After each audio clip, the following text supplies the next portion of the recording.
Om Namah Shri Yatirajaya Vivekananda Suraye Satchit Sukha Swarupaya Swamine Tapaharine. So we were discussing the sutra number 20, which says Shraddha Virya Smriti Samadhi Prajna Purvaka Itaresham. So it is talking about the concentration and its uses. Not only uses, but what leads to that kind of concentration, which leads to ultimately samadhi. The concentration of the true spiritual aspirant is attained through faith, that is the word shraddha. That is not exactly faith, because by faith we can mean so many things. The word faith has been so much misunderstood. When you say faith, it normally in English language it points to some kind of belief. So if you say I belong to a particular faith, that is another way of translating the word faith. I mean, if you say Shraddha, it doesn't translate as faith, but for want of a better word, there's no other English word which is there, which exactly represents the word Shraddha. So let us use Shraddha. Faith is often used by agnostics as a term of abuse. If a person is agnostic, he'll say, oh, he's a man of faith, Christian faith. He's a man of whether he follows the principles of Christianity or not, but he's a man of Christian faith. He's born into that faith. So, in that sense, faith is used. Or sometimes it is used as a blind belief, which you have to accept without questioning. But that is not what Shraddha means. Shraddha means the faith which is actually born out of conviction of the truth of the statement. Suppose there is a statement or there is a truth which is expressed in so many words. Now I have the choice to believe it without ascertaining or without even trying to understand its true import or even trying to understand its true meaning. So somebody says something and I blindly believe it, and I believe it in the way I have understood it. It might have the meaning might be totally different. So first you have to, that's why they say it's just by hearing it does not lead to faith. Shravana, manana, then you have to think what does that word mean in the particular context. And then nididhyasana. Then once you have discussed or argued or maybe rationally understood, then what you do is you try to nididhyasana, means you meditate deeply till it becomes a conviction. So our faith is normally, it is referred to some kind of blind belief or credulity which accepts all kinds of dogmas and creeds without any question.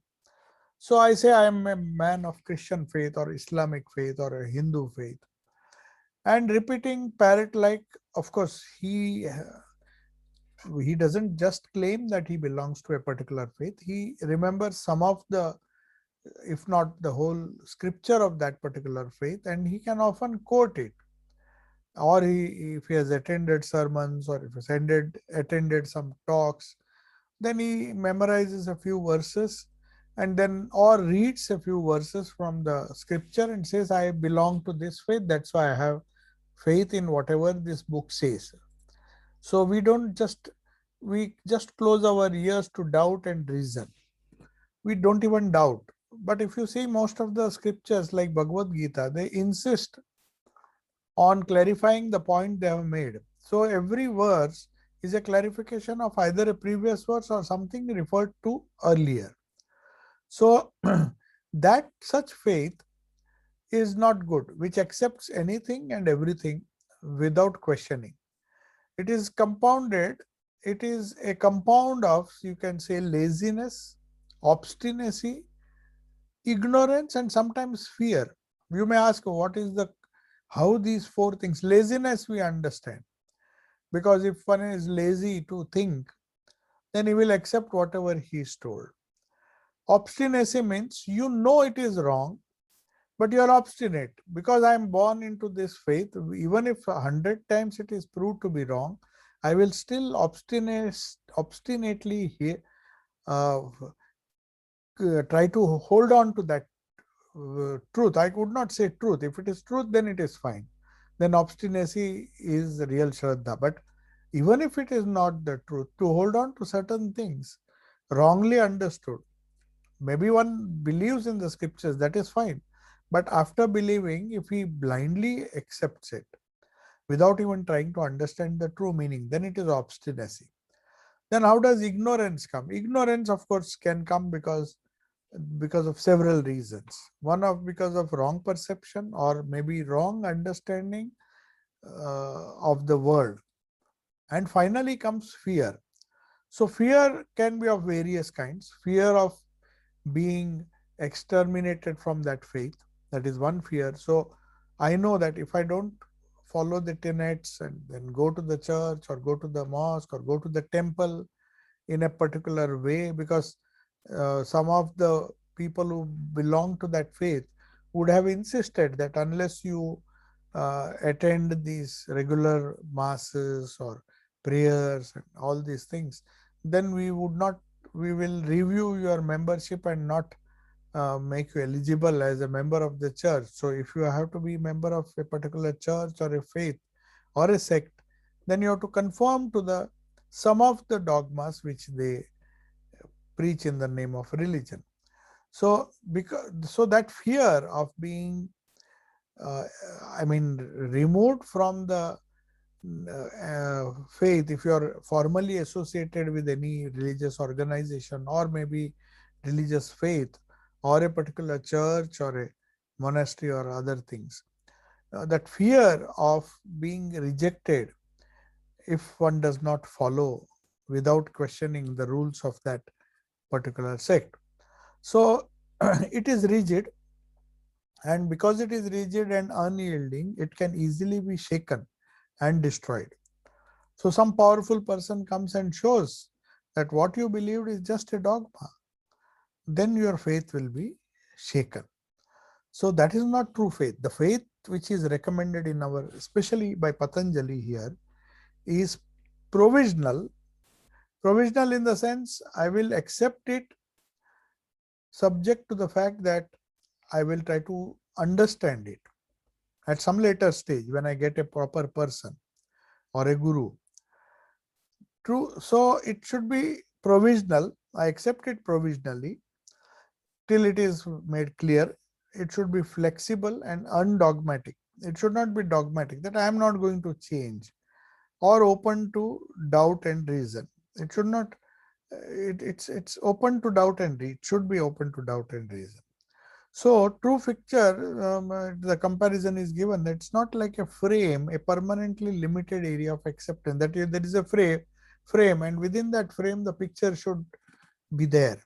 So there's no scope for the picture. If you enlarge the picture, that frame says, "Oh no, how can you make a picture bigger than the frame?"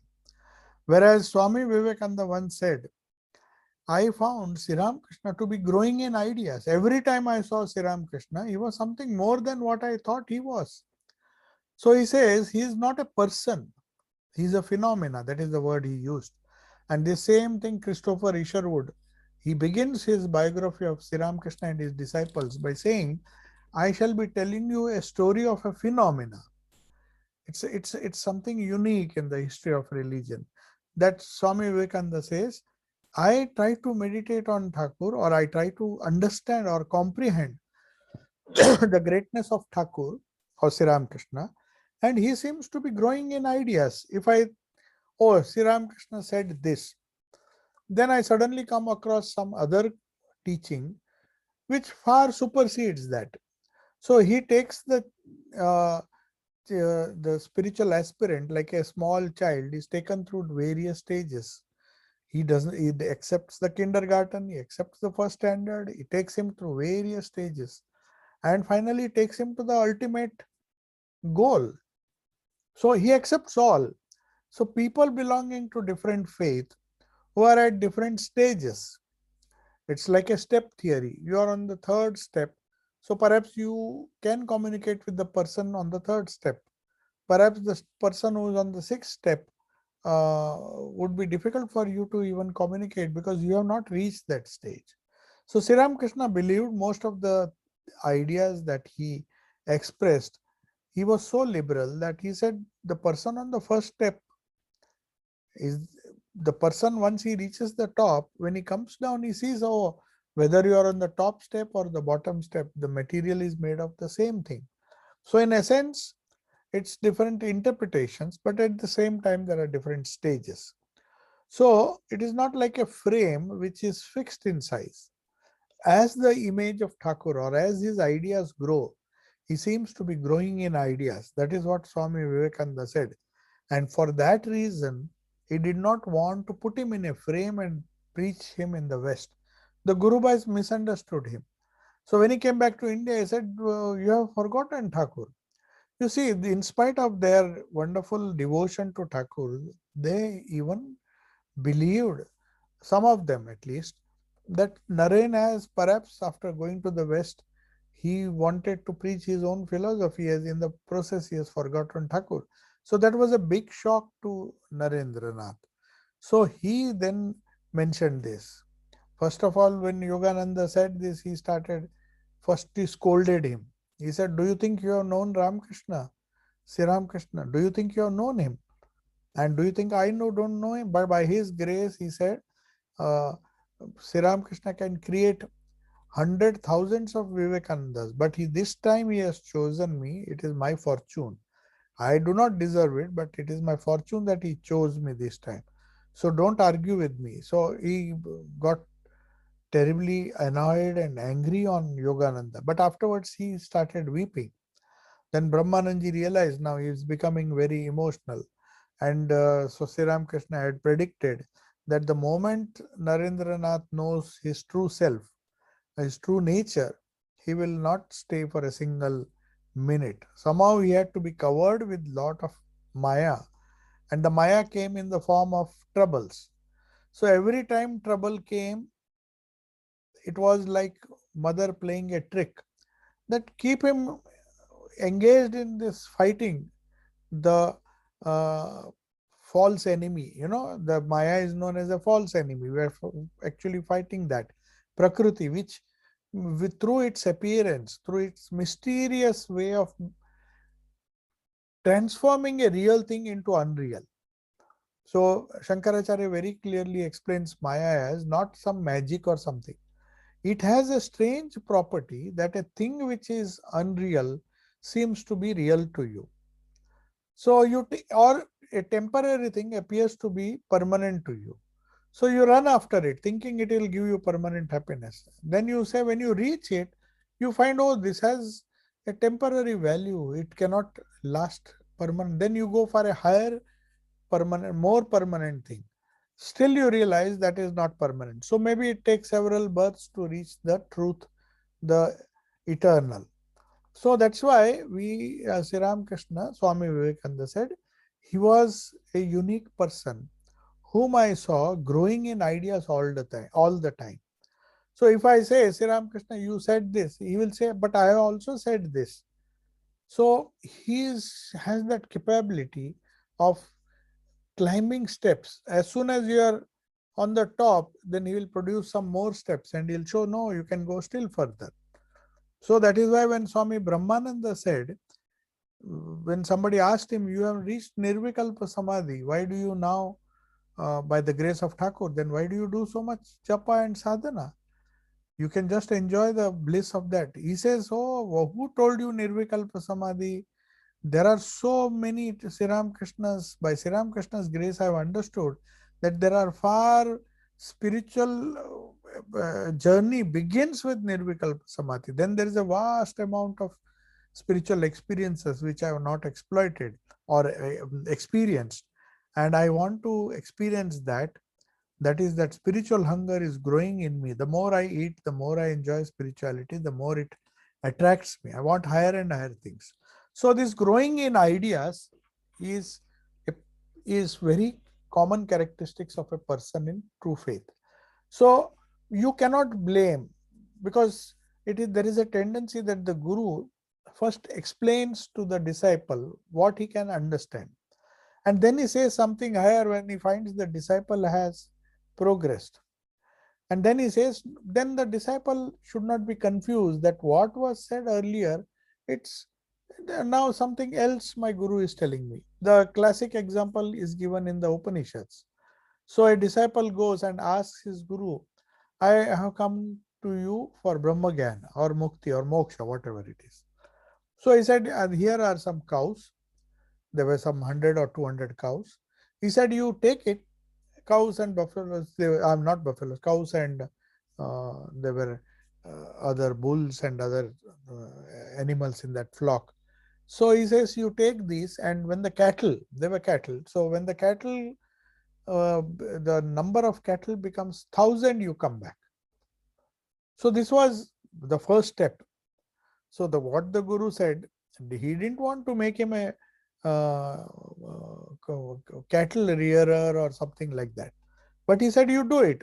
And because of his faith in his guru, he did it.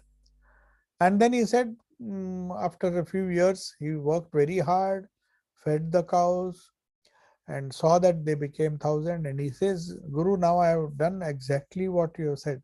So please tell me, what is Brahma Jnana? Is this Brahma Jnana? He said, no. So he then further instructs him into that. Once the number reaches 1,000, which takes a lot of time. But in the process, what happens is, even without, because he had faith in his guru, that's how the faith in Patanjali becomes so important. Because he had faith, as he was every day counting and seeing, oh, the cattle have become, they are now 900, so another 100.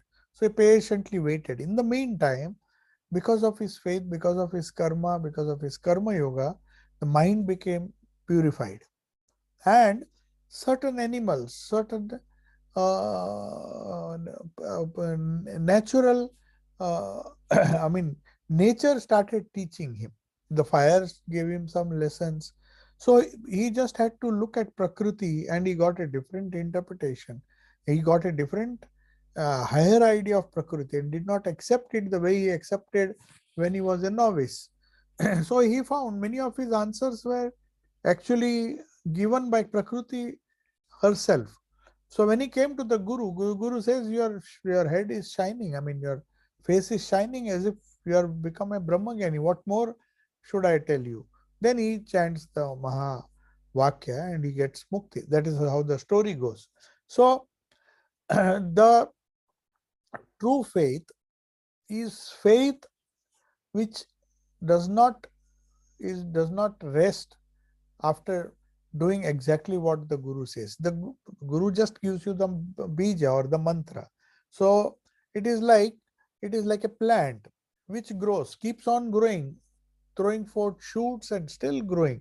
So when you plant a seed and give it the proper nutrition and water and all those things, if the circumstances or the environment is favorable, the shoot starts growing. But that doesn't mean that is the limit, or the growth never stops.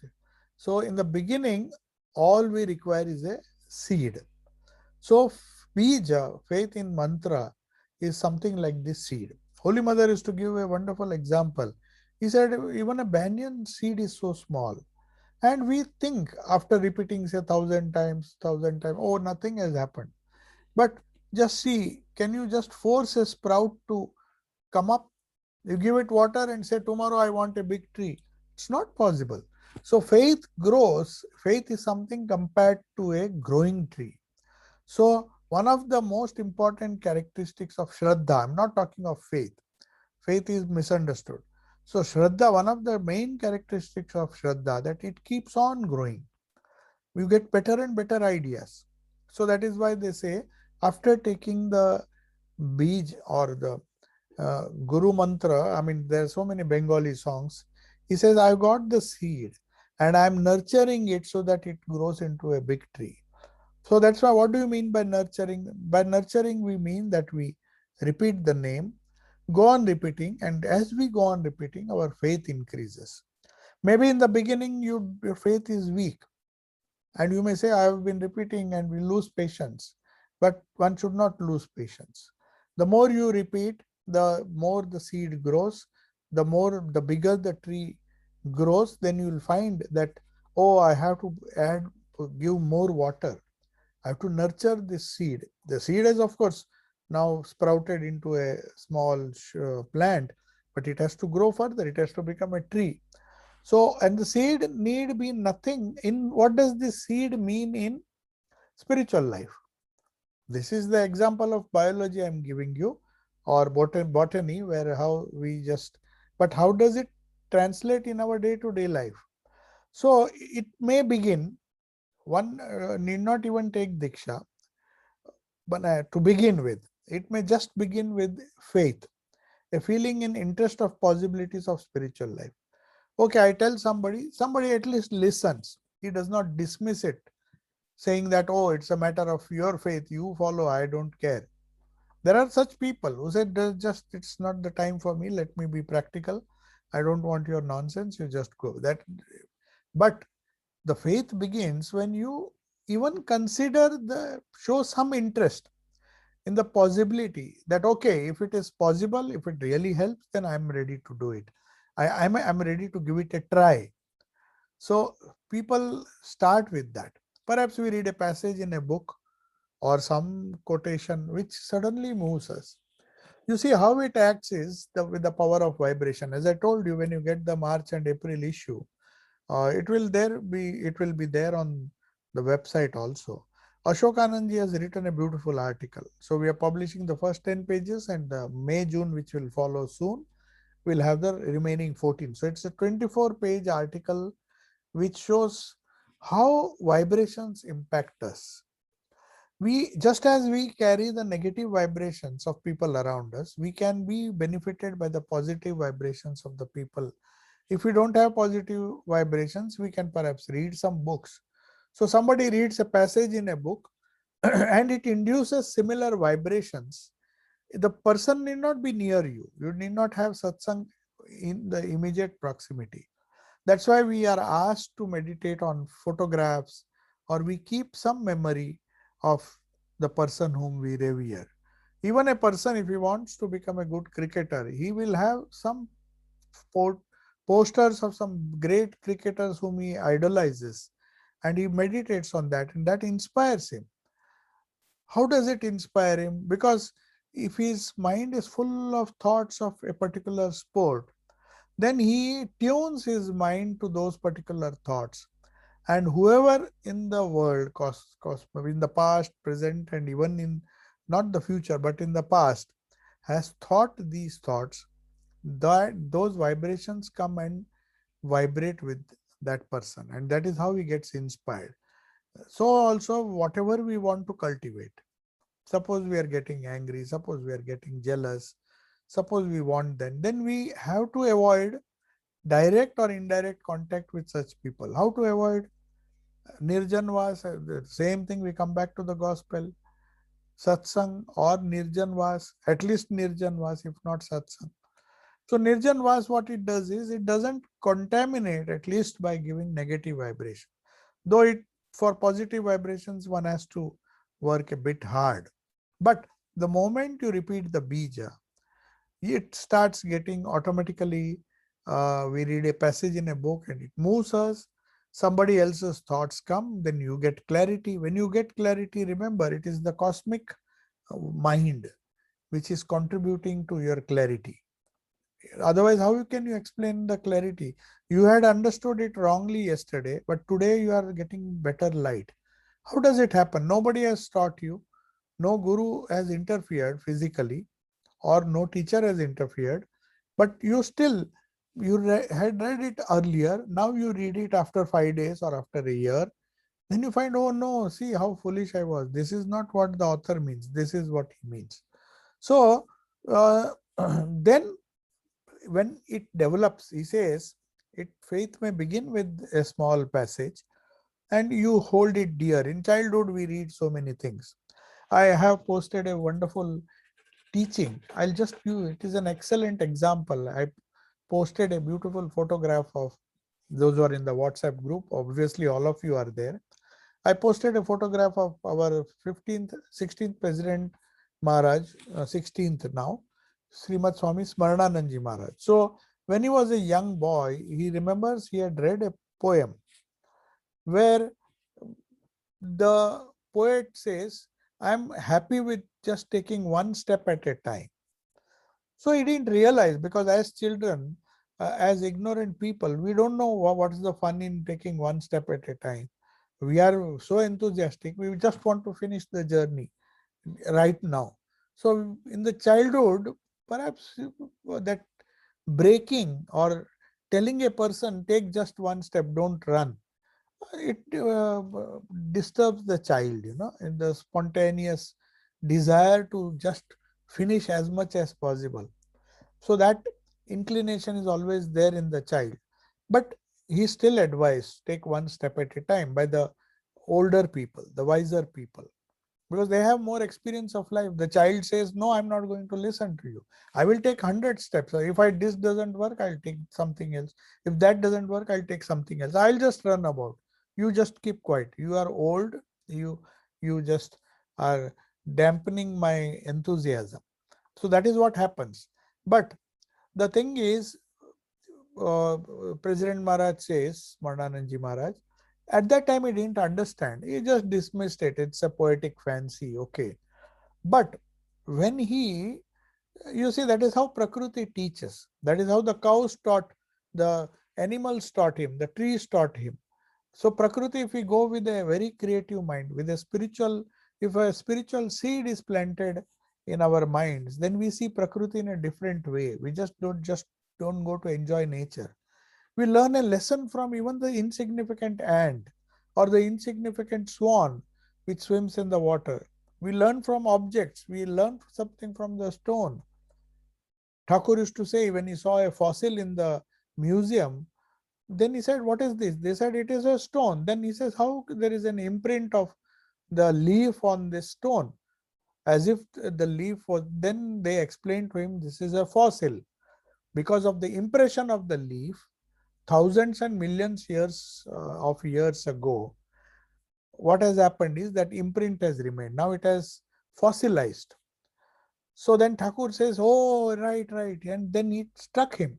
So in future, he gave that example from Prakriti, saying, have you seen a fossil? That is what samskara means. So millions of years ago, we have thought something, it has become fossilized now. And the moment it activates, the thoughts come, depending on the shape. So we can recreate a botanical species which is extinct now, but because it is fossilized, we can see it. So our samskaras are like that. So the passage, something you read, you go, and then Prakriti will, in various strange ways, if you don't have a person, if you don't have a guru who can give you progressively higher ideas about that passage, then even Prakriti can do it. Every time you read that passage, you saw that the tree is growing all the time. That is what Swamiji meant, that Sri Ramakrishna was always growing in ideas. The moment you think Sri Ramakrishna is this, the moment you think, oh, I have understood, but then you say, oh, it doesn't work. I thought it will work. But then as you go on practicing, as you go on contemplating, that's why people, after doing mantra for some time, they don't have faith that it may not work. It doesn't work now. So I'm just going to give it up. So, but here in this particular example, President Maharaj learned from Prakriti. How he saw when he was actually traveling in the Himalayas. If you go to the Himalayas, especially after a certain height, if there is a fog, if it's a rainy day, there are clouds and there is a fog. So it is so dangerous. I myself witnessed that you don't see beyond a few feet. You can't risk and take 2-3 steps, because you may just fall down thousands of feet below if you take a wrong step. So you have to be very careful and then see the path which you have covered. You can maybe, if you turn around, you will see one step or two steps. If you look in the front or maybe side, it will be just one or two steps. So that then President Maharaj said, the childhood poem suddenly, because that it was memorized without understanding. But now he said, I understood why they say one step at a time. So in life also, it it is a good practice, but that doesn't mean we don't have to take that one step. That one step is important. We can't just say, because I can't see any future, I will just sit and wait for things to happen. That will never happen. We have to take that one step which takes us nearer towards the goal. We have to very prudently take one step. Then you say, oh, there's one more step. So you take that step. Then you say there is one more step. That is how President Maharaj says, I reached the top wherever he was supposed to go. So practice of meditation and japa, it depends on faith. Right now we have a faith which is equivalent to one step. We just have faith enough to put that one step. After having done that, you will find that, oh, there is one more step to go. So you just practice and that takes you to one more step. And that is why after some time, you will find, that's why Holy Mother said, first practice it, say 10,000, 15,000, whatever is your capacity. And then when you finally do this for a persistently long time, then if you don't get results, come and complain to me. You just don't do and then complain. So that is how these things work. Faith works.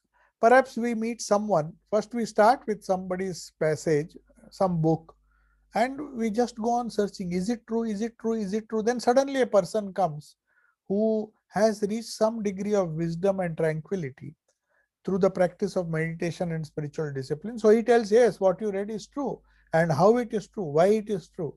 And all your questions will be answered. Sometimes people don't even have to speak, especially Ramana Maharshi and so Sri Ramakrishna. Some people went with lot of confusion and doubt. They just sat near Sri Ramakrishna. And before they could ask this question, by some way or the other, he understood and he would give an example and they would go. It happened so many times to Master Mashe. That's why he stopped asking questions. If it is very necessary, he would ask. Because he saw every time he went, Sri Ramakrishna somehow read his mind and answered all the questions, though he was apparently answering somebody else.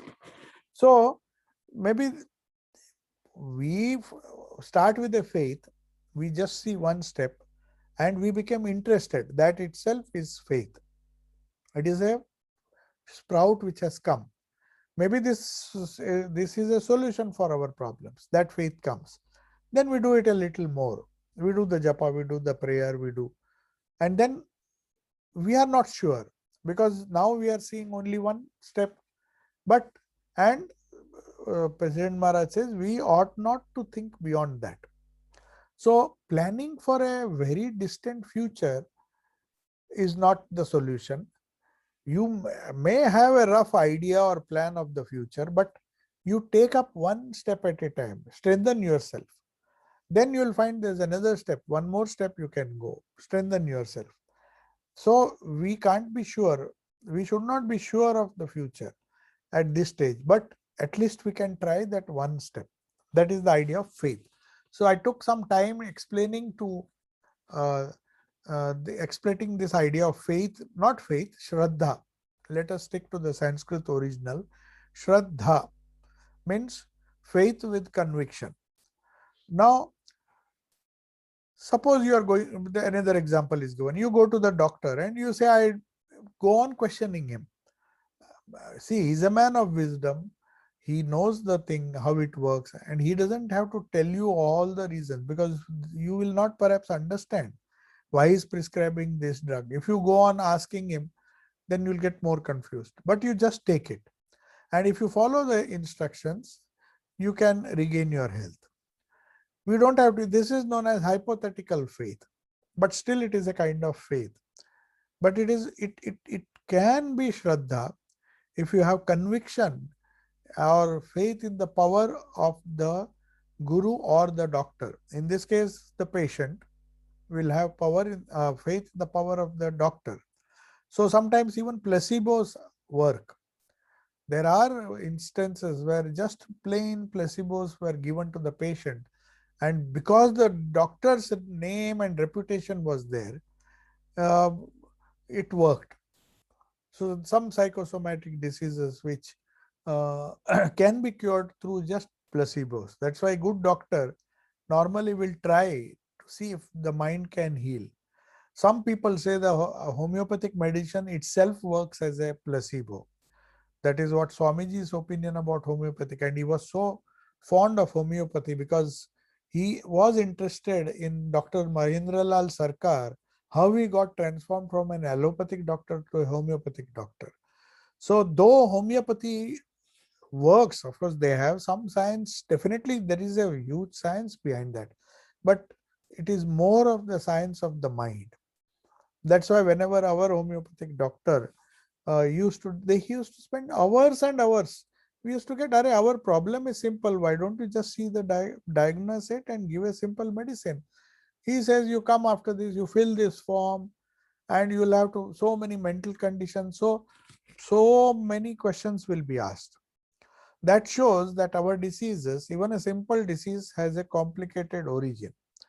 So we similarly, when we go to the guru, maybe even if it is a placebo, but if we do it, our mind can get strengthened. That is why Patanjali is very, very particular. That doesn't mean the mantras don't have power, but Patanjali says you can meditate on any object and attain to this concentration. But the fruits will not be the same. If you meditate on an apple, you will not get a mango. If you just say, I want an apple, I want an apple, I want an apple, maybe one day you'll go to the apple tree and get an apple. But if you meditate on apple, you won't get a mango. So also the spiritual path also, we have to deliberately choose what is the type of realization I want. If you are impressed by the life of Krishna or Rama or Ramakrishna or Buddha, then one has to mold one's thoughts, mind, samskaras in the thoughts of the Ishta, and that has to grow. As you grow, the faith grows. So you start with a provisional faith, though you don't understand many things, even if you don't understand what the Guru says or the mantra says or the meaning of the mantra, still they say, Mother used to say, Holy Mother, Japat Siddhi, Japat Siddhi. She did not say dhyana. She could have easily said, but she knows how difficult it is to do dhyana. So she says, do japa, at least you will go forward. Take one step. Just go on doing. Also, its faith is not enough. So that's why the second point is, I took a lot of time, Shraddha, but Virya. Now what is Saha Viryam Karavavahe? Now this Virya is a very, very important word. Shraddha is not enough. What does this Virya mean? Veera, if you know, it means actually bravery in Hindi or any vernacular language. Veera, but it also means the essence. So Virya means to understand the essence which gives you strength. So it is the strength. Essence gives you strength. When you want immediate strength, you take glucose tablets which are made of the essence of sugar. And the moment you take essence, you immediately find a boost. It boosts your energy levels. So virya means actually after faith, you need to have not just the faith. After faith, you have to practice and convert it. Sahana vavatu, the dialogue, every Upanishad, or it begins with the Shanti mantra. And in one Upanishad, they have to chant this mantra even before the study. What it means, Sahana vavatu, Sahano bhunaktu, Saha viryam karavavahe, Tejasvi navadhitamastu, Ma vidvishavahe. This is important mantra because to understand what faith does, to understand what virya is, this verse is very important. So I'll take a few minutes to explain what this means. Sahana vavatu means let us all uh, come together, let us all act together. So it can be here, it means let us study together. Sahanau bhunaktu means let us gather the experience. Bhunaktu literally means eat together. So many people eat in families, we eat together. That is not the what it meant. Then you're eating and then socializing would give you all the power. But here what eating together means, let us consume these ideas together. Eating means what experience I have, I share it with you. Your experiences you share. And in the process, it normally happens. That is why we had one Swami who was in Nagpur. So he had a few brahmacharis, and people thought he was a little, maybe you can say, so particular that he will always keep them in a flock. He says, you all have to stay together. And he literally took this Sahanavatu. And then they said, why should you don't give him the freedom to mix with others? He said, no, no, no, I'm carefully till the tree grows, I'm allowing them to mix with each other because they should share the same thoughts. Once the thoughts are, till they go to get sannyasa, even they, I heard, he used to go to Belurmat with them and stay there so that even if 2 or 3 brahmacharis were due for sannyasa, you could have left him free. But he said, no, they have to be together. Because afterwards, when they grow old, then they can be free to do what they like. But it is very important. Sahana vavatu sahano bhunaktu. So you eat together, share your ideas with like-minded people, not with everybody. Sahana bhunaktu saha viryam. So what happens when you do sahana bhunaktu? You get strengthened because you work together. So Swamiji used to say, threads are so weak, it can't tie an elephant, but tie the thread together and then you make it into a rope, then it can even pull the biggest elephant. So that is the power of conjoint action. So even in Vedas, there are so many mantras which are similar to Sahana Bhavatu. There are other mantras also. Sangachatvam, Sangvadadvam, and all. Let us think together, let us act together. So there's a deep significance in that. So that is why in the beginning in the monastery, the Guru Bhais used to stay with the co-disciple Sudama, a ordinary person, and Krishna, his friend was Krishna. They were poles apart. I mean, one was a king's son, and another was so poor, but they went to the same Sandipani Vidyalaya. And even after many, many years, you see the devotion of Sudama, the vibrations, the friendship which they had, that fructified, and then he lost. I mean, Sri Krishna gave him whatever he wanted in a miraculous way and supplied him with all his wants.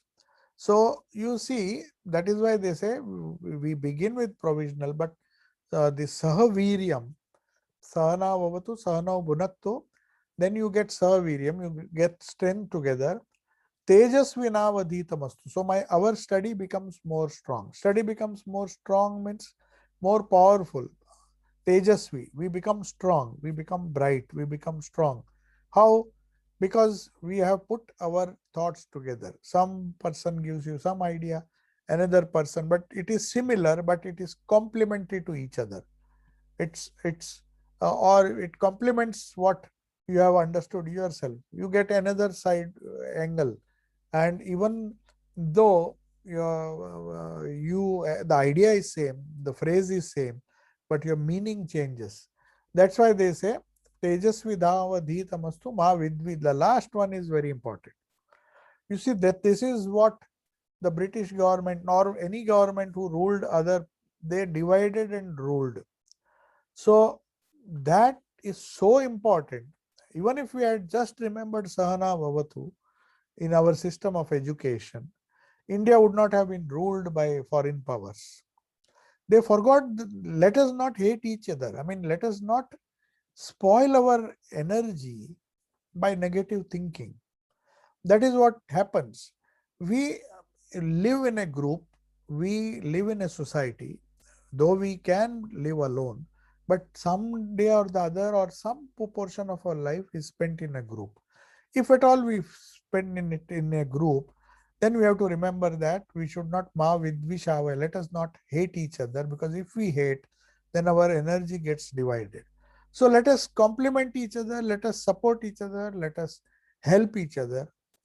So it applies to the Guru and the Shishya, and among Shishyas, the Shishya and his uh, uh, some people who are similar minded.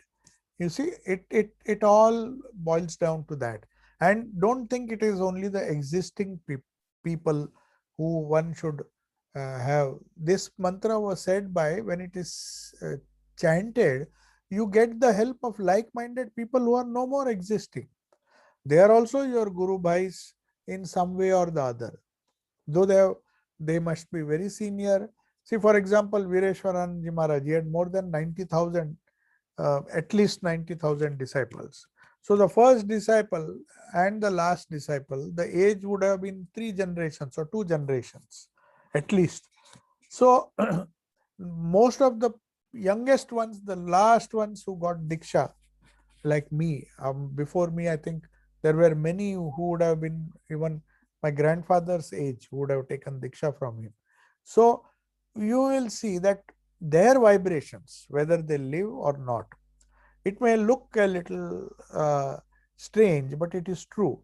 Their vibrations will come to your help. Of course, your Guru's vibrations will be there, whether he lives in the physical body or not. But it, Sahana Bhavatu, does not work at one plane.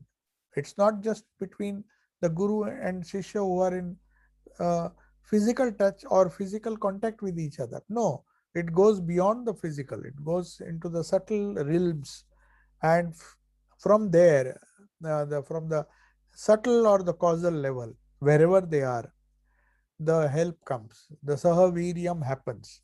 Tejasvi, we become strong. So this faith does. So faith is not enough. With faith, we have to understand the principle of Virya. So Swamiji says this Virya has to be, and not Swamiji, Patanjali says, Swamiji, that's why he explains, Shraddha Virya Smriti. Now we will come to the last point. We have about 11 minutes. There are a few questions I see already asked. So I will stick to this. And before that, before I forget, please, as I have announced earlier, those of you who were not there in the previous class, tomorrow is unfortunately my or fortunately, my vaccine day, second vaccine. I should not miss it. And it happens to be at 5:30. So tomorrow's class, I've informed the university. So they have, instead of Gita, they are holding some gospel class. They have changed it, interchanged it with the other Swamiji.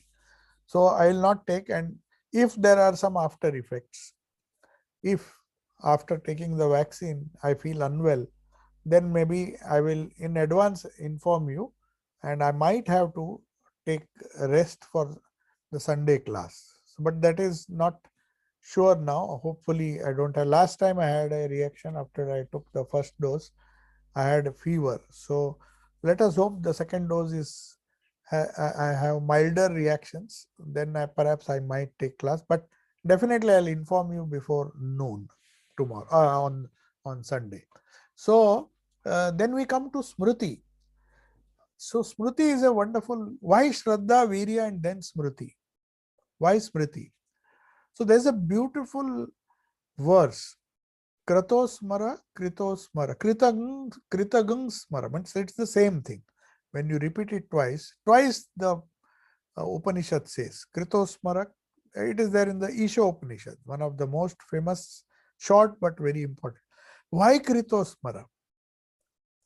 This is very important because Smriti is such a powerful tool in our with our mind, especially for people who have a very highly reactive mind. They can react very quickly to Smriti also. A good memory can multiply the effect. It can create a positive reaction, which is the only way to subdue the negative reaction. So Kritosmara, he doesn't stop Kritosmara twice, he says. The Rishi says, remember means he, just to give an emphasis. You have done many good deeds. You have many positive things in your life. You may have negative, but what's the fun to think about your negative things? Never regret. Just think, even if you have one good quality, remember it 100 times. Don't worry about the ego, because if you remember your good qualities, and good qualities in the sense not like pride and pride of wealth and money and all, they are not good qualities. The good qualities are that which, like unselfishness, some noble work which you have done. Throughout our life, we might have done many mistakes, we might have done many errors, but we have definitely done good things. So why not remember that? So after Shraddha and Virya, the third quality, before we discuss the other, let us focus on this memory. There's a beautiful book, Memory and Self, written by one of our Swamis who is now in Hollywood. I don't know the exact name of that book, but I was really fascinated. How the memory self, there are two selves. One is the reactive self and there is a memory self. So he has discussed how the memory self can rescue you from the reactive self. Manas, which is a reactive self, which takes action based on the present input, and the memory self, which subdues it and tells him, no, you are a brave person, you should not react in this way. So that, how to strengthen that memory self. So that's why he says Shraddha and Virya are not enough. Company of the holy is not enough. Faith is not enough, but you have to have the memory. So what is this memory? Japa is that memory, one of the forms of memory. What do you do in japa? You just repeat.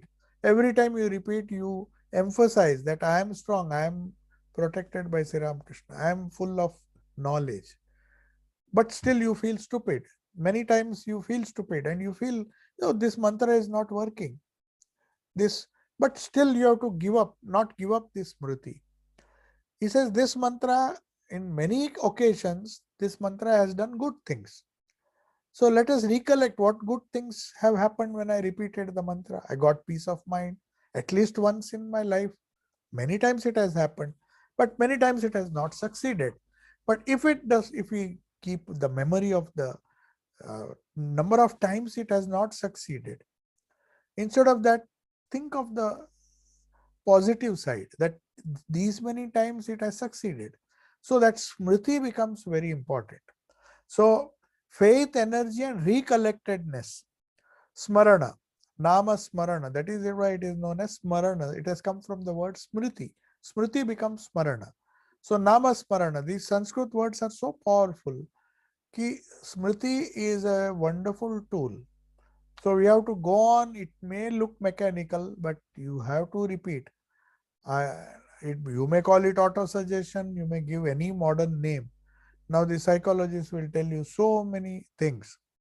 But remember, it should not be unconscious. The auto-suggestions of the modern psychologists is an unconscious remembrance. You see that it's a huge difference between smriti and an unconscious remembrance. They tell you that when you are in a very sleepy mood, just go on repeating the time and your unconscious will accept it. But when you wake up, you are the still stupid fool you were earlier. Then you say, Are, I had put so many positive thoughts. I was in such a good mood. Now suddenly I feel I have become weak because you have had the smriti. The smriti was there, but it was unconscious smriti. So make it conscious. Consciously tell yourself. So Swamiji says, teach yourself, teach everyone the glorious self and repeat it till it becomes part and parcel of your blood. There's a beautiful quotation in Raj Yoga, in the chapter on prana. We have read it. Teach yourself, teach everybody the nature of the pure nature of the soul. Repeat it till it becomes one with your personal, till it becomes one with your every drop of your blood. And that is how purity will come, power will come, glory will come, and everything that is good and noble will come when the self-conscious soul is roused, when the soul is roused to self-conscious activity. Now this is very important, not unconscious activity. Unfortunately, most of our faith and all these things are done in the unconscious realm. We just accept, listen, and then we forget. We don't try to consciously repeat it. Conscious repetition is smriti. So I'll close today. We are just 3 minutes away. Let me see if there is a good question. There are some questions here in the chat. So we are learning all the time. Okay. The first question is, we are learning all the time because the nature is always teaching us. I assume that thoughts will be realized only during japa. No, no, not necessary. During japa and meditation, it may be strengthened. But you can learn even from a child, or even from a plant, or even from an insect, if you keep your eyes open. So Prakriti has many ways of teaching. You not only during meditation, you may just be going off out for a walk. Try it once. Just go out and try to see nature in a different way. Even the small leaves which shake, just try to understand, and just try to keep your eyes and ears open. Don't be mix yourself, your thoughts, with the thoughts of the world. Then the agitated mind will not see the beauty of nature. Just allow the ripples of water, and just allow them, give them some freedom to teach you something, and they will teach you. So it's not necessary for japa. People meditate when they are walking in prakriti. Go for long walks and just see whether it is true or not. Next. uh, Best wishes with vaccination. Okay, that is fine. Thank you. May the Annamaya Kosha remain healthy. Oh, wonderful, wonderful. Thank you. So, thank you for your time. We have just 2 minutes. If there is one more question, you can ask, so that I can close at 6:30 sharp. I mean, yes.